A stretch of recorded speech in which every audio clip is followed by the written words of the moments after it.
Very good evening, friends. Welcome to 6th day of Journey to the True Path. I am Harika. I am from New Jersey. Today I am going to talk about Middlepath. Before we start, let's just quickly do a 1-minute meditation, 2-minute meditation. Saraswati Sharada Mahi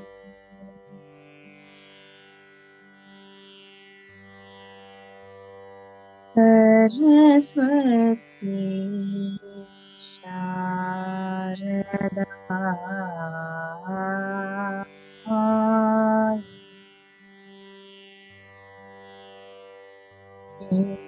Yadai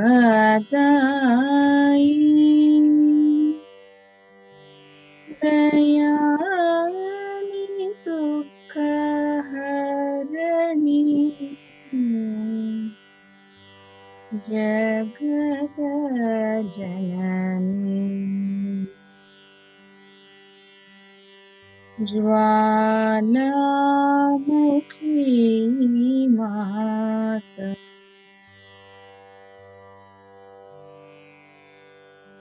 Saraswati Sharada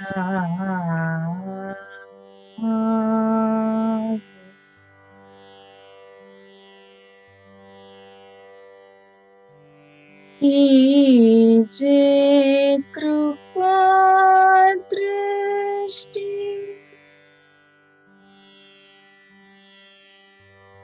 Devagapaya Apani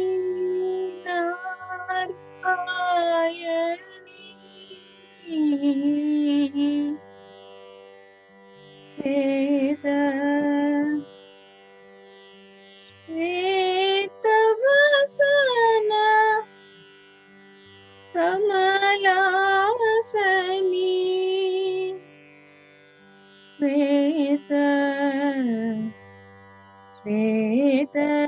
Shvetashvini Hara Parvati Mai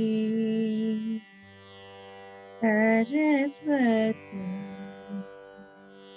Narada Mai Saraswati Narada Mai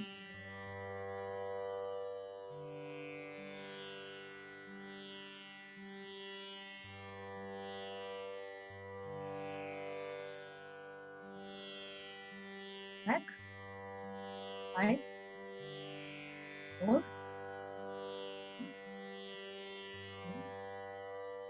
1. Open your eyes. So much. Before I start,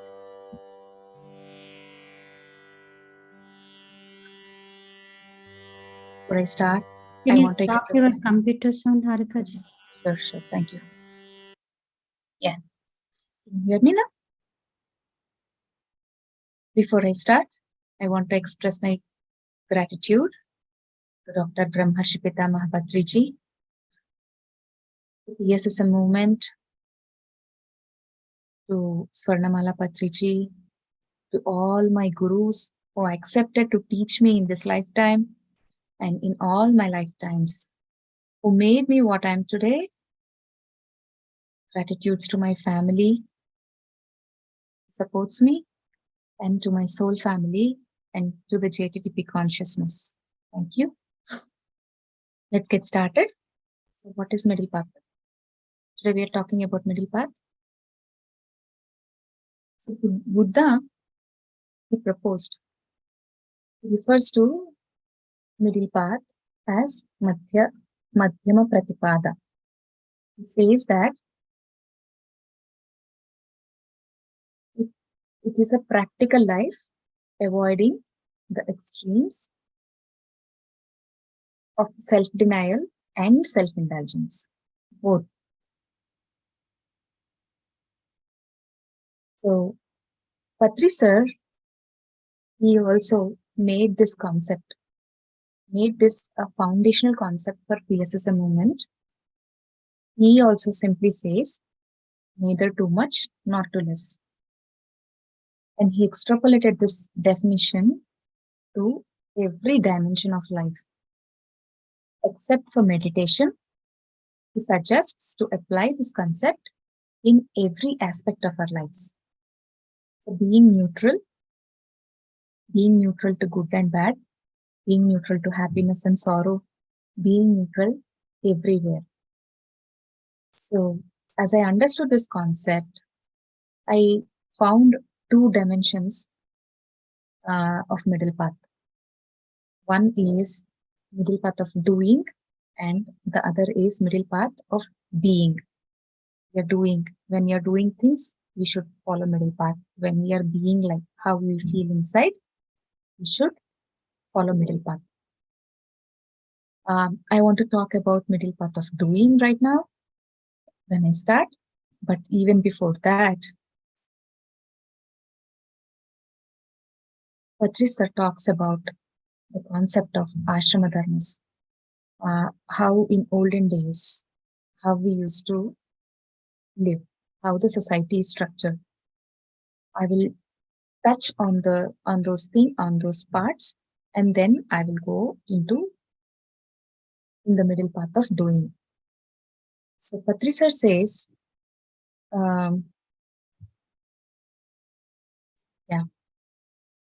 Patricia says that in olden days, we used to have different types of stages in life, basically. How we have right now, like childhood, youth, adult, and old age. In the similar way, probably it is derived from how we lived. So in similar way, we had different stages in life. We used to call them Brahmacharya Ashrama, Gruhasto Ashrama, Vanaprastha Ashrama, and Sannyasa Ashrama. Brahmacharya Ashrama is like education. So when the kids are born, when the child is born, during his early childhood days, the kid is sent to ashrama, to a guru. So in Brahmacharya Ashrama, the kid used to study, right? In the ashrama, what they used to do, they used to teach meditation, they used to teach Vedas, they used to teach scriptures, they used to also teach skills, like all different kinds of arts. They used to teach pottery, they used to teach carpentry, they used to teach archery, they used to teach fighting, they used to teach a lot of things. So when the meditation path and the spiritual path is going along with the learning that is needed to survive in their life when they grow up, it used to go together hand in hand during those days. Now, when they are done with their Brahmacharya Ashrama, they are ready to come out of the school. Once they came out of the school, they used to get married. They used to go into Gruhastha Ashrama. So Gruhastha Ashrama, now they are getting married, but if you see here, in the last 10, 15 years, 20 years, I don't know how many years they used to do this education, they are already enlightened. They are already in the spiritual path. They have already progressed a lot in their spiritual path. They know how to live being detached. They know where to get attached. It's not like they never got married, right? They got married. Like we have a lot of examples, like Lord Rama, Sita, Sri Krishna, and we also have Agastya Muni and Arundhati Mata. We have a lot of examples, like whoever we have considered great sages or gods, they have been through these stages in life. Sri Krishna started his journey at the age of 4. He learned meditation at the age of 4. Rama was learned at the age of 6 or 10, I don't know when. But yeah, they have learned all these things and then they came into Grihastha Ashrama. In Grihastha Ashrama, as usual, they had kids. They grew. They have taken care of the kids until they grow up. Once the kids are grown and they also got married and they have started their own life. These from the Grihastha Ashrama, they used to shift to Vanaprastha Ashrama. In Vanaprastha Ashrama, they used to stay out of the city, like somewhere far away. They used to adopt some places nearby. They used to teach spiritual knowledge. They used to take care of people who are around them, but they used to still live together. That is Vanaprastha Ashrama. And after few years, when they are done, then they used to go to Sannyasa Ashrama. In Sannyasa Ashrama, the couple are not together anymore. They found their own path. They used to find their own they used to find their own purpose, and they live in, either they go to an ashrama where there is a school, or where there is a sage who is living. They used to help them. So in Grihastha Ashrama, their spiritual life and their worldly life, it used to be like 70 and 30. 30% of spiritual life and 70% of worldly life, because they had responsibilities. When they came to Vanaprastha Ashrama, now this reduces from 70 to 60, and their spiritual life has increased to 40%. But they still used to live together. So they had their own responsibilities of taking care of their own families. And when they go to Sannyasa Ashrama, what happened? The spiritual time they spent in their spiritual path will go up to 70-80%. And then taking care of their families and the worldly life reduce it to 20%. This is how the setup was in the olden days. In current situation, we also have the same setup, right? We go to school.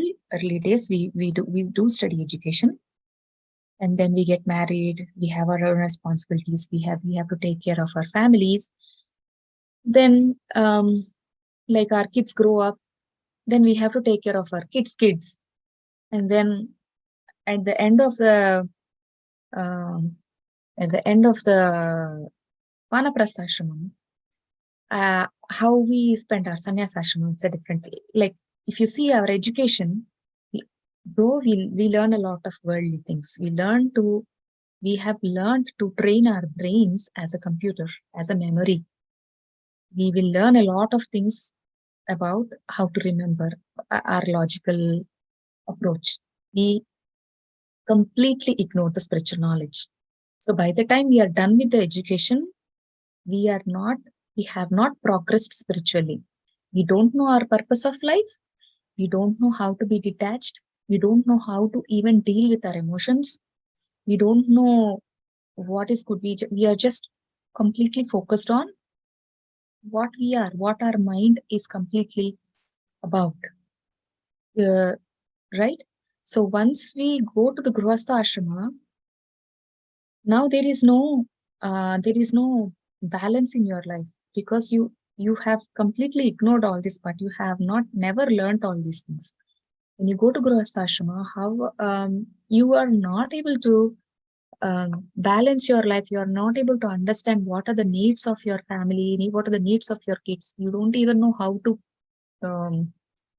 raise kids, right?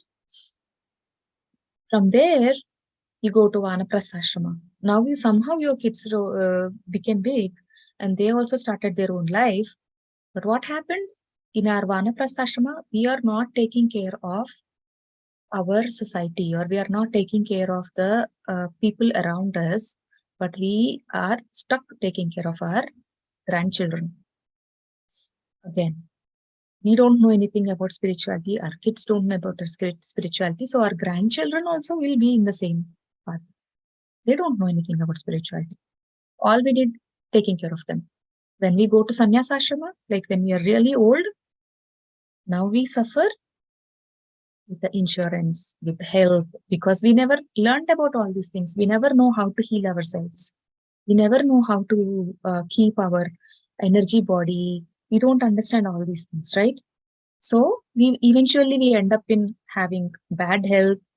Uh, at that point of time, we'll have survival issues because we are not earning. We have to depend on our kids. You know, everything starts from there. Then we will realize, now I have to go into spiritual path. Now I have time. But do you have time? No, we don't have. We lost everything. This is the current setup, my dear friends. This is how we are right now, right? So this is what I wanted to compare what it was before and what is right now.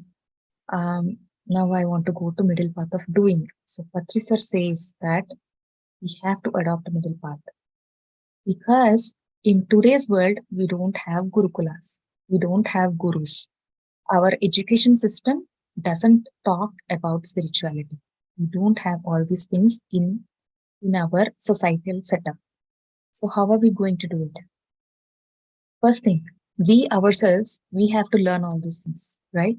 We just started the spiritual path, like probably 1 year, 2 years, I am 3 years, 2 years old.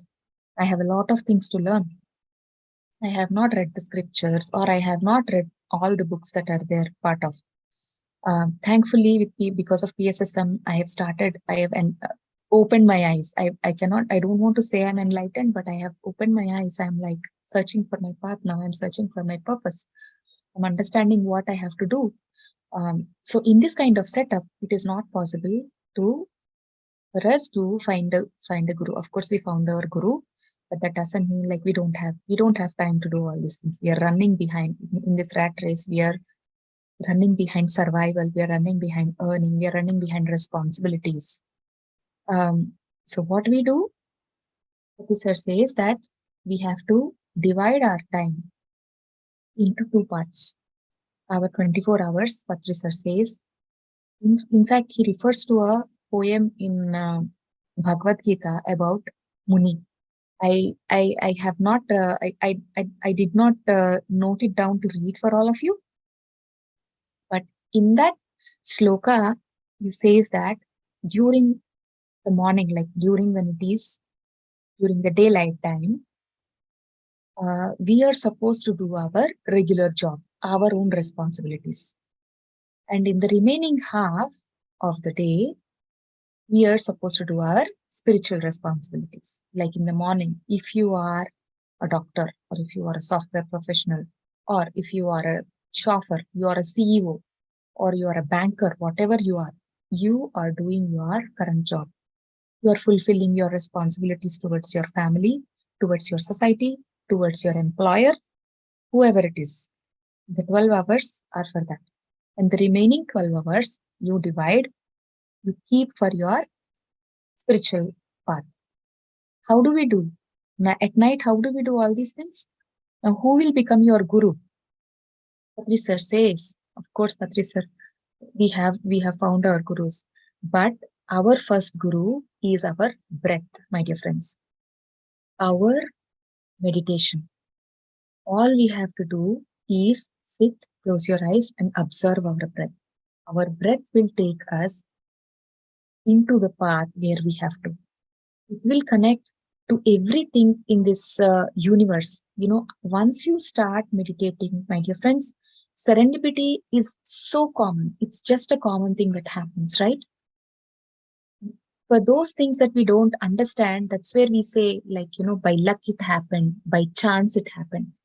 But though for people who are in this path, who understand what's happening with this universe, how we are connected to this universe, we don't say that it is a chance. We don't say it is by luck.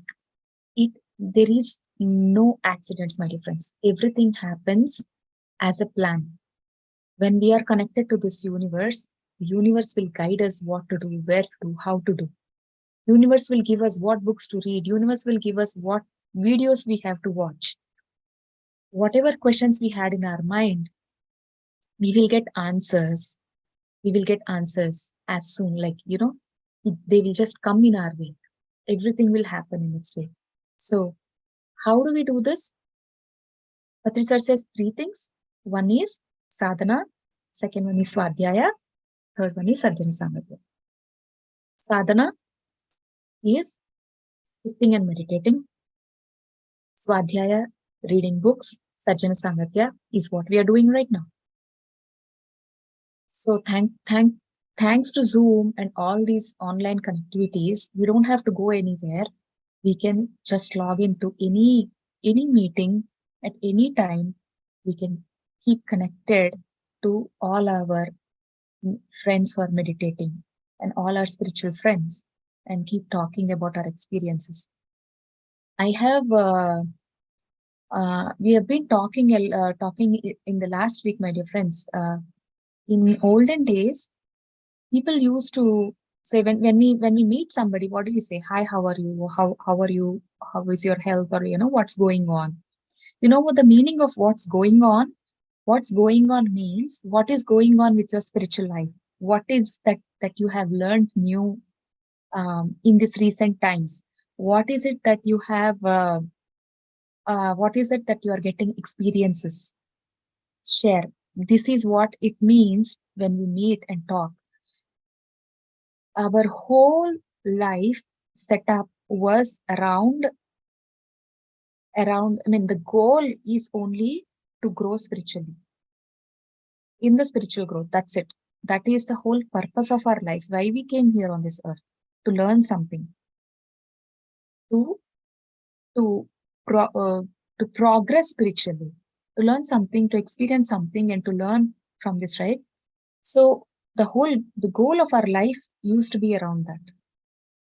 If you see, if you have heard about our old our grandmas and all, they say, like, they tell us, don't even talk anything about anything negative, because what if we have to always think positive, we have to always think say positive words. We never used to say anything negative. Even something happens, like a death or something negative happens, they never used to use a negative word.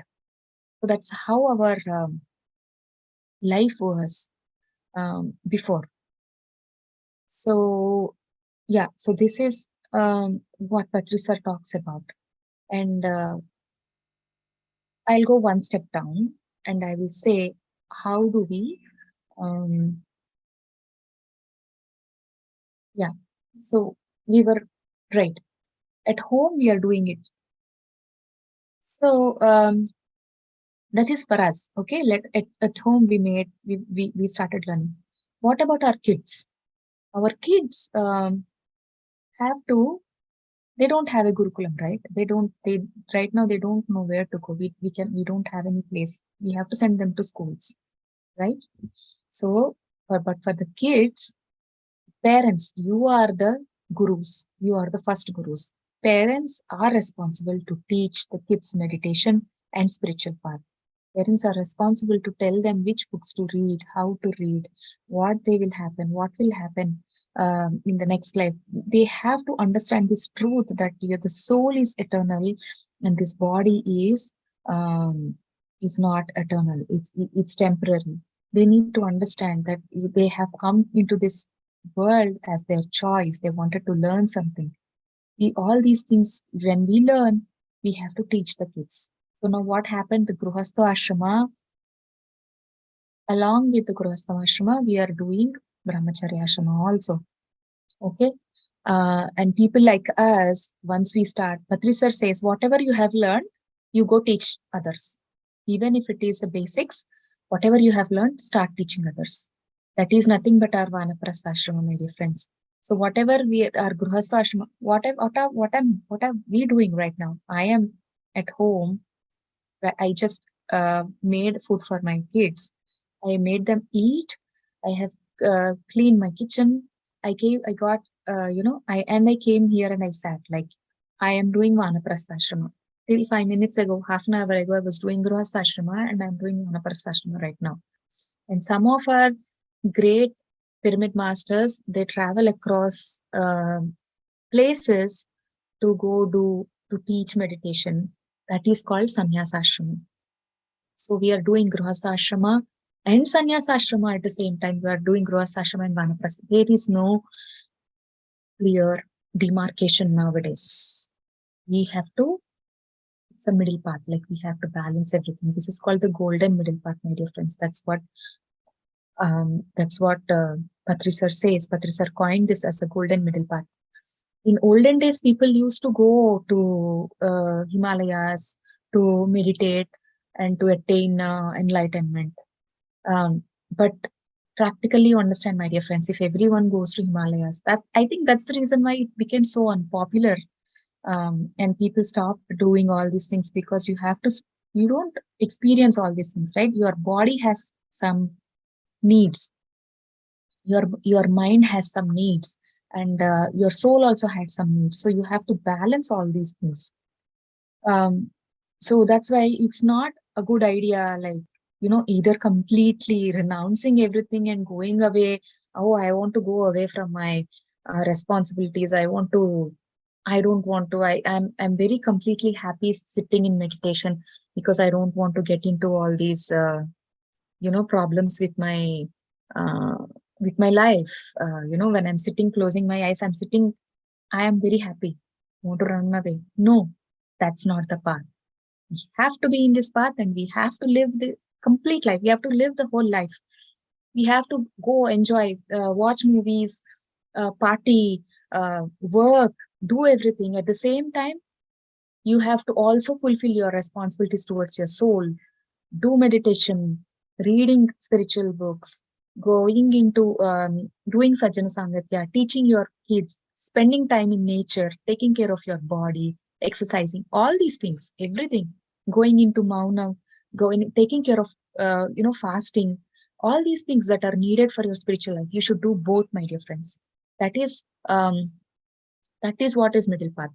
That is when we show everybody, we live as an example to everyone, like, this is how life should be. I'm not renouncing everything. When I'm into spiritual path, doesn't mean I'm renouncing everything. I'm going away from everything. That's not going to help, my dear friends. That's not at all going to help in this kind of situation.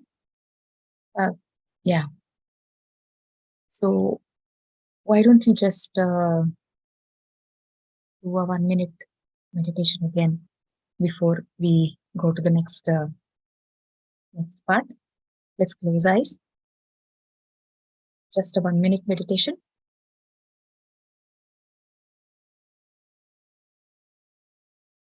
Observe your breath. Natural, tranquil breath.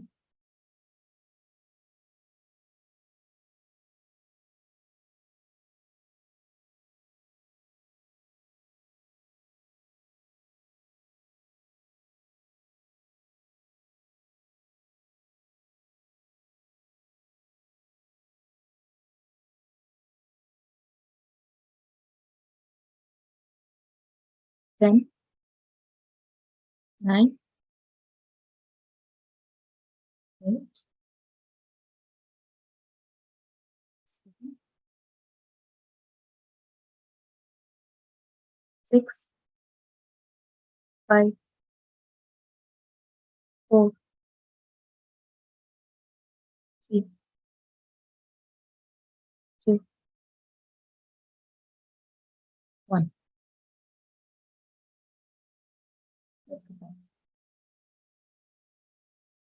Yeah. So nice, right? This concept is so nice. But how do we do it? How do we implement all these things? I think we are robots to do all. You should do party also. You should do come back and do, right?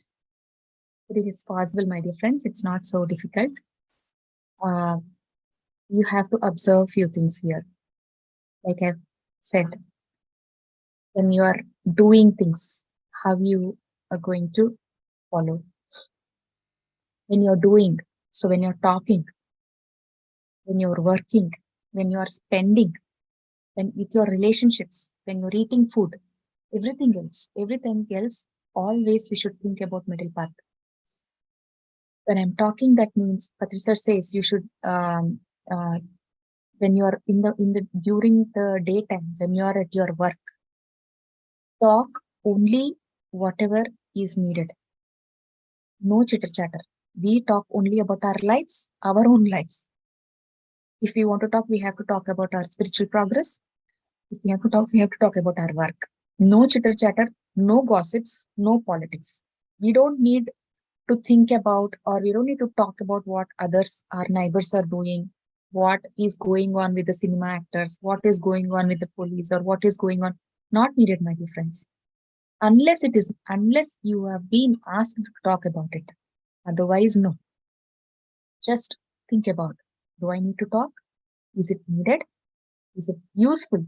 So this is what I've heard from a great Mr. Chandra sir when he was saying, when we are taking a decision, we should not think about is it good or bad. We should think about whether it is useful for me or it is not useful for me. So when I'm talking to somebody, when I've started a discussion, oh, you know what? I have seen my neighbor, she bought this thing for us. Is it useful for me to talk about it? Think about that one. And then decide to go ahead. Even if you have started the conversation and after that you have got a thought, oh, this is not needed, I am getting into unnecessary discussion, and say, you know what, never mind, I have something else to do. Let me talk to you later. Bye. Done. Close. That's all. Talking. Only it is needed when you're talking. So, sir also says about going into maunam for some time. Okay, it's like when maunam means both, like being in silence, including your thoughts and also your talk. When we are in silence, what happens? Our mind becomes silence, right? So we will stop that unnecessary thoughts and we will get great creative ideas, my dear friends. When not talking doesn't mean that we are, cutting out of this world. Not talking means shutting down unnecessary thoughts, unnecessary problems, and inviting in creativity and new ideas. If you remember, in our olden days, our grandmas, they used to do japam when they are cooking food. That is not because, and also they used to have, they used to call, I forgot, muddy. They used to call muddy. They never used to touch anything. They never used to talk to anybody. They used to cook food. While they are cooking food, they are so carefully cooking food. The reason is, my dear friends, because when we are doing something, when we are putting something, when we are working, basically, we are putting a lot of energy into that food. From our hands, energy is going into that food. We are making that food. And if I am disturbed and if I'm fighting with somebody, that food will not have that energy which is supposed to actually have. So there is an experiment called love and hate experiment. Okay, they have conducted, I don't remember the names who have conducted it, but what they do is they have put some rice, cooked rice, in 2 bottles. One bottle they will write I hate you, and the other bottle they will write I love you. They will keep the bottles for 30 days. You can search as love hate experiment on Google, you will find. After 30 days, you will see the bottle with I love you remains the same as it is. But the bottle with I hate you will become black with mold, which actually shows that whatever energy or feelings that you are giving to something is going to get affected. So when we are cooking food, practically, you should always be in that state of bliss and calm your mind. That's the reason why in older days, our grandmas used to do that. Not because of, it's not a superstition, my dear friends. So there is a lot of science behind our old traditions that we don't understand. Talking, working, my dear friends. I will give you an example. Now you're saying working, so I need to balance my spiritual life and work life. How will that happen? If I'm starting a new project, or if I'm starting a new, I'm starting my own company, I need to start up, I need to do a lot of things. right? I need to set up a company. I need to set up a space. I need to get approvals. I need to find a team. I need to set up a system. I need to do so many things, right? I need to do marketing. How will I do all these things? Yes, my dear friends. So you have to understand here, when it is needed, you are working hard. Yes, it is needed at that point of time when you're starting up a project. It is needed that you put a lot of time in that. You put all your energy in that. But that doesn't mean you continue it forever. You need to find that path where I have to stop. Where I need to stop. Okay, this is good. This is at a good place. I need to stop here and I can focus on my spiritual path, or I can spend more time there. You need to understand that, bring that balance in your life. Spending, same thing. No need to spend for everything. You have to understand, is it useful or is it not useful? Nowadays, the need, the meaning of the need has changed, my dear friends. Need has become like a comparison with others. I have a car. When I say I need a car, yes, but I don't need a Lamborghini or I don't need a Tesla. I need a car. So understand the need, my dear friends, need and want. We need to differentiate between those two things and spend whatever is needed and whatever is not needed. In relationships, it's so important to understand relationships. You have to understand and put a middle path in relationships. Like, you have friends, you have your relatives. When you are into spiritual path, that doesn't mean, so they don't propagate spiritual path. They don't approve that you are being a meditator. So that doesn't mean that you cut them off, my dear friends. You have to respect their feelings. You have to respect their relationship. You have to spend time with them. Do whatever is your responsibility towards them, and then come out. That doesn't mean that you completely give up your whatever feelings you have or your values and just go follow what they say. No. Learn to draw the line between your relationships. It is important to keep your relationships on and at the same time have a control on them. You need to find that fine line between when you have to go. Today, I had to go to my friend's house for a Durga Puja. But if I go there, I cannot plan today's decision. So I promised my friend that I'm going to come tomorrow and I will have the wonderful dinner, whatever she made in the morning, and I'm managing here. So we need to find that balance between. Again, now comes to food, my dear friends. Food too is the same. Don't eat too much. At the same time, don't eat too less. Patrisar says that he says the concept of rogi, bogi, and yogi. Okay, when you are in when you are a rogi, like you're in a state of a rogi. Rogi means you are like a sick person. Okay, you depend on outside so much. Like, you depend on not just food. You need a lot of energy from outside. You are not healed from inside, so you kind of eat so much, like whatever the doctor says, or whatever you feel like eating healthy food. You take medicines, you take this and you take that. When you're a rogi, you kind of depend on everything on outside.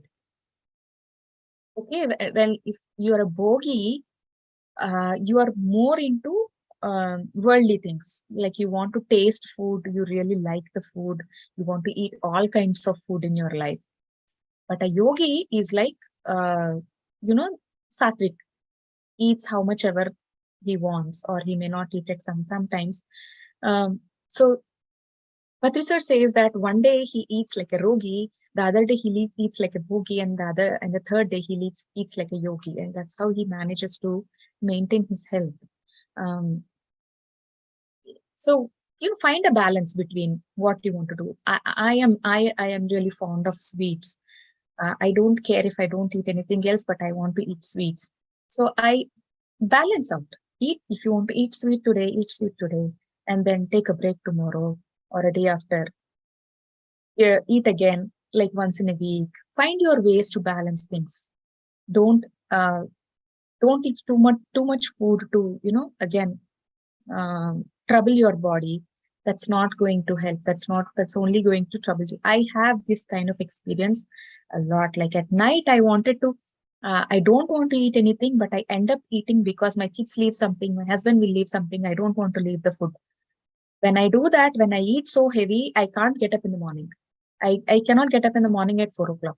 And my stomach is empty. That's when my body functions properly, and I am able to get up in the morning. When my stomach is not full, that's when I am able to focus and meditate.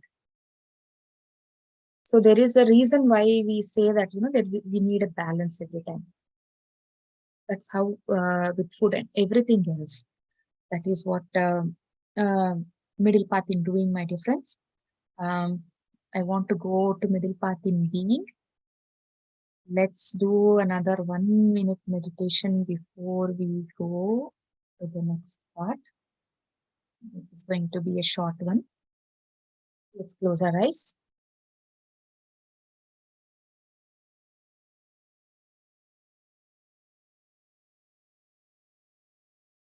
Observe your breath, my dear friends.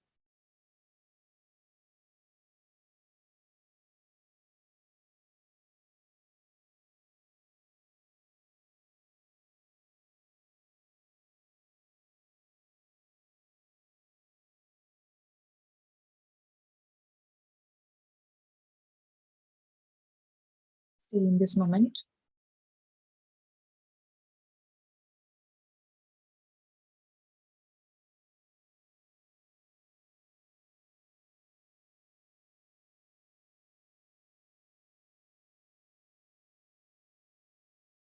Five, 4, 3, 2, 1.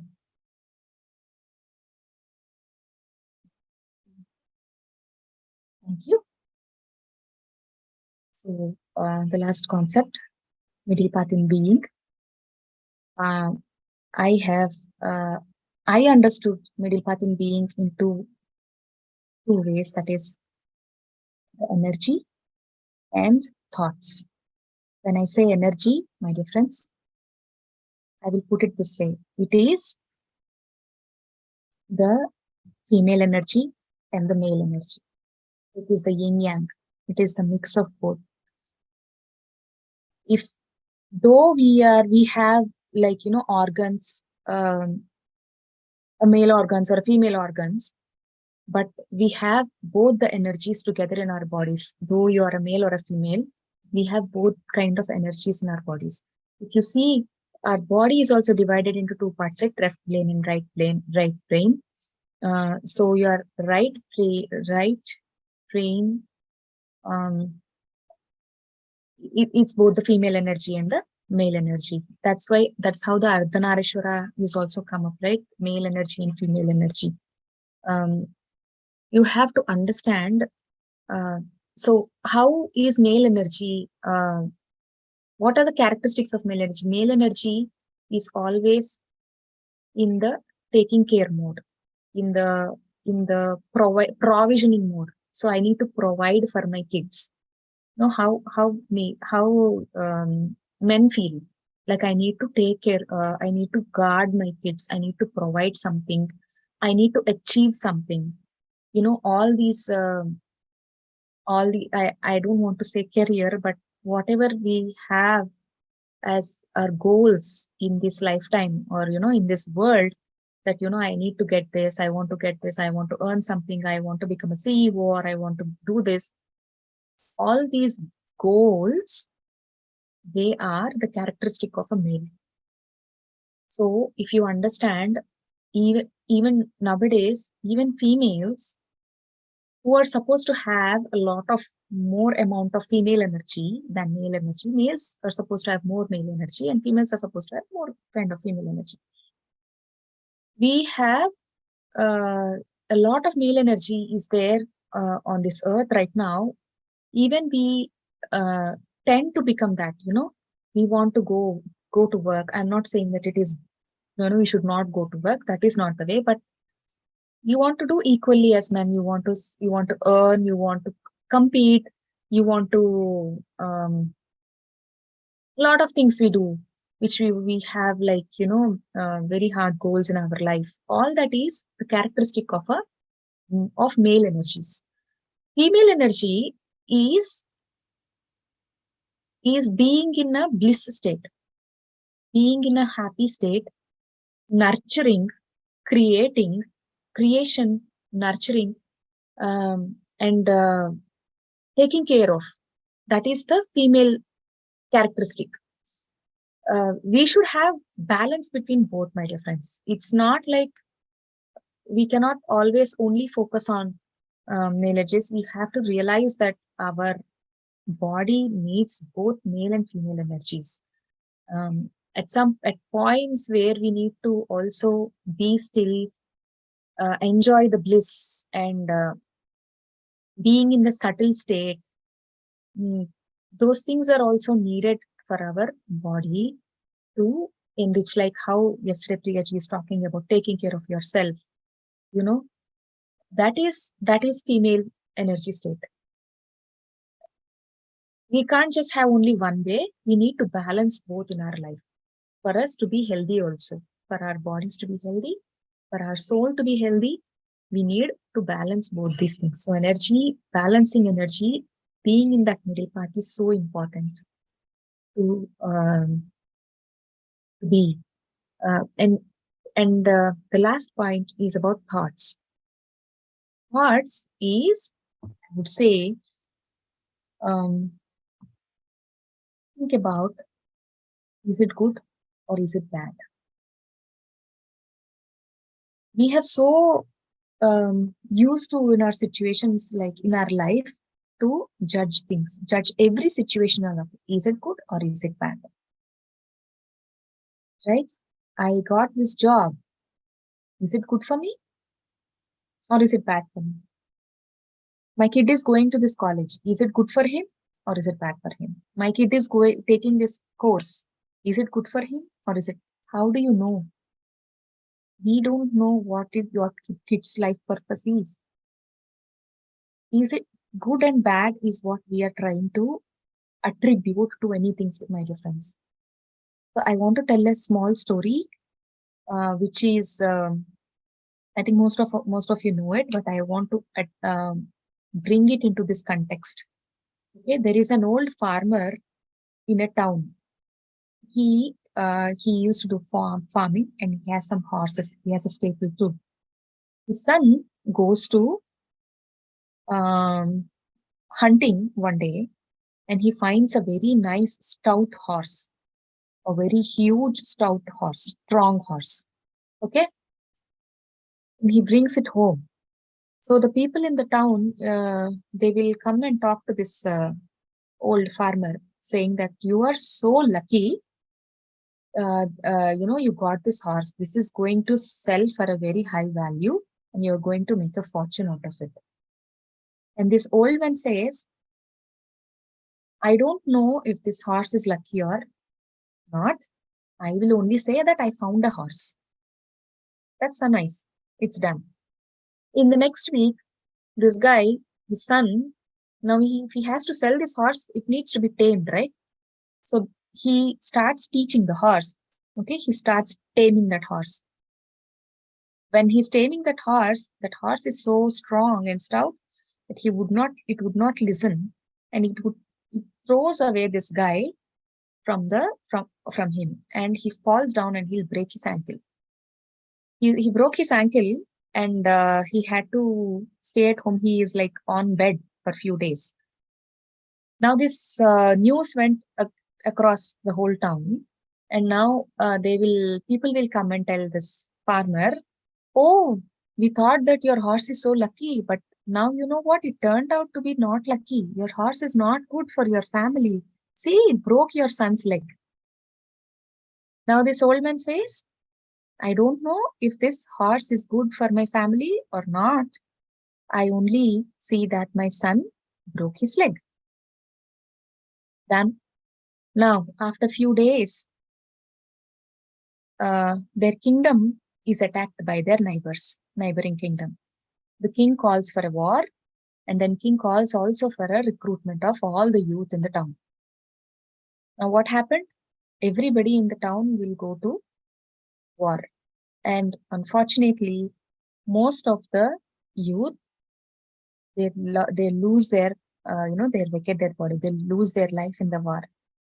After the war, people will come back and tell this farmer, we thought that your horse is not lucky for you. But you know what? It was lucky. Because your son is at home, he didn't go to, your son is like, your son's leg broke. He didn't go to the war. He survived. You still have your son with you.